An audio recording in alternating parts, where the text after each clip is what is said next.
La marche vers l'égalité entre hommes et femmes s'est construite et continue de se construire.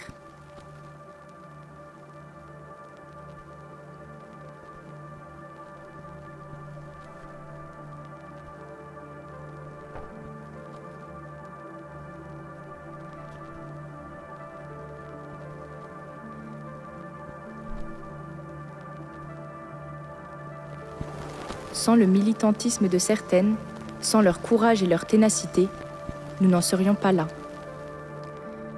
Et pourtant, malgré tous ces efforts et acquis, le chemin est encore long, fait d'avancées et de recul, d'avancées et de recul, d'avancées et de recul. Et si, comme le disait Bourdieu, la sociologie est un sport de combat, il semblerait que l'égalité des droits entre les sexes soit aussi une question de lutte.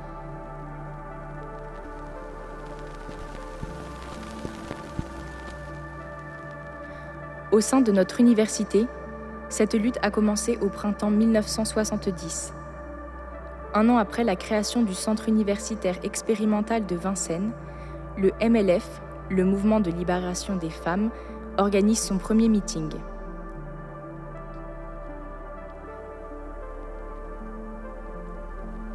À travers des débats, des assemblées et de multiples activités, le sujet du droit des femmes est posé de différentes manières. Le droit de disposer de son corps est exigé. Avant la loi Neuwirth en 1972, puis la loi Veil en 1975, ni la contraception, et encore moins l'avortement, ne sont autorisés. C'est aussi à cette époque que Hélène Sillou fonde en 1974 le Centre d'études féminines à Paris 8. Ce centre pluridisciplinaire, pionnier en matière d'études sur les femmes, sera ensuite un modèle pour plusieurs universités françaises. L'existence de ce centre n'a pourtant pas été sans embûches. Dans les années 80, les autorités tentent de supprimer son diplôme en prétextant qu'il n'y a pas assez de Français inscrits. Mais face à la mobilisation internationale, le gouvernement recule.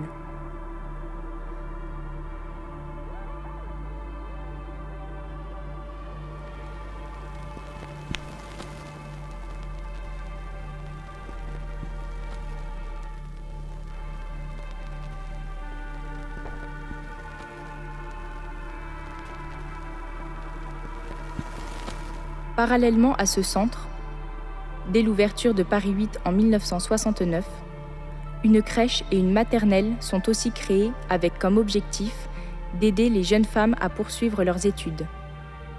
Mais en 2002, les évolutions des règles sanitaires contraignent la présidence à décider de sa fermeture. Les études de genre continuent leur développement, mais les inégalités restent tenaces, que ce soit à l'université, dans le monde du travail ou dans le sport.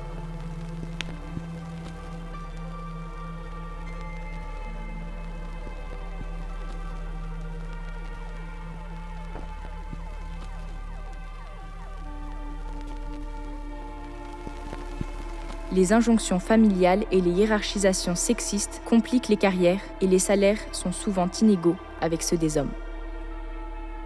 En 2017, sur Twitter, le hashtag #BalanceTonPorc fait son apparition. Sur les murs, des tags féministes dénoncent les agresseurs et soutiennent les victimes de violences sexistes et sexuelles. L'immensité du problème est alors sous le feu des projecteurs.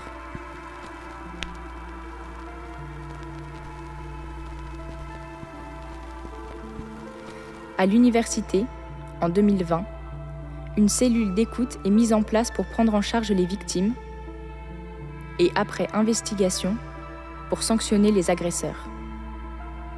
Les questionnements intellectuels sur la construction des genres, sur l'inscription des identités, sur les différences entre les sexes, continuent de se développer. Ils intègrent aussi aujourd'hui les problématiques des communautés marginalisées, comme les personnes LGBTQI+, ou migrantes.